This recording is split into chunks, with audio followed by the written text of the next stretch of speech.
know where this goes? No? Well, oh, hi guys, how you doing? Jesse here with J-Tech. I'm going to be talking to you about clutches, clutch brakes, and input shafts today. Basically, there's two types of clutches for these heavy-duty trucks. A push type and a pull type. Most of these heavy-duty trucks have pull type clutches, which means it pulls the clutch brake, the clutch pads away from the engine in order to stop the transmission. Now, if you want to come over here, you want to have some basic tools with you. I got my flashlight, my 5/8, a pry bar, and your measuring tool. You always want to make sure that you have your safety glasses on because you are working overhead. So if you want to come in here, I'm going to show you a couple things. We already have the inspection plate removed. Now if you look up in here, there is a grease fitting. The grease fitting is there for the throwout bearing. You always want to make sure if you see grease fittings, they are getting greased. Now if you want to look right over here, you can see that this side is an 1/8 of an inch, and right here in between your fork and your ear is where it goes. You want to make sure that's about 1/8 of an inch. We know that that's an incorrect adjustment because we can feel that it's touching on both sides. Now the other side of this fancy tool is a 1/2 inch. You want to make sure it goes in between your bearing and your clutch brake. Now we see that it's holding there by itself, so you know that it's at the proper adjustment. And that also equivalates to about 1.5 to 2 inches of play on your foot pedal. You want to make sure you have that play because you got to have that just a little bit so it goes all the way forward and it will gauge correctly. Now I'm going to show you how to adjust it because this is an adjustable clutch. It's not a solo clutch.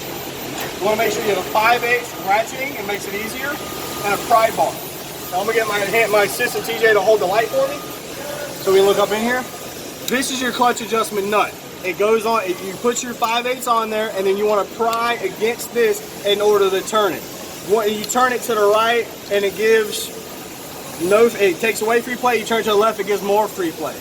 Now if you want to make sure that it's in the correct adjustment and it's out, you want to make sure that this bolt is popped out, which it's not because this is a trainer truck. There is many problems with it, and this clutch needs to be addressed.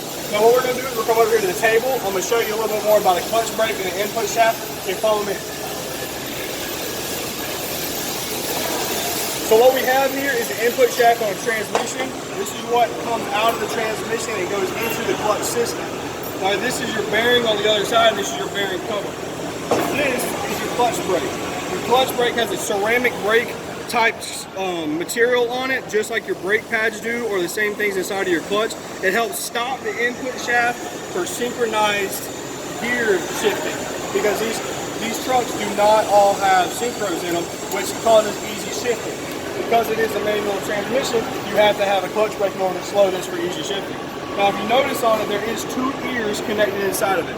If you go up in there and you grab the clutch and you're able to spin it, you know you have a bad clutch.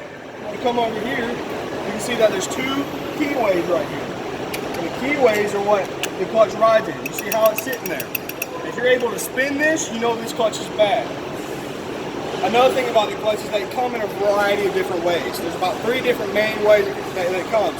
This is solid, it's the strongest, and it's probably the best one that you can get. But in order to change this, you do have to take the transmission out, because you can't take the input shaft out unless you take the transmission shaft out. There is 2-piece ones, or ones I like to say are like alligators. You're able to change those through the inspection plate and not having to take the whole transmission out. In a nutshell, guys, that's pretty much how you do it. Besides that, I hope you all have a good day. Thank you for watching. I'm Jesse with J-Tech. Come watch again.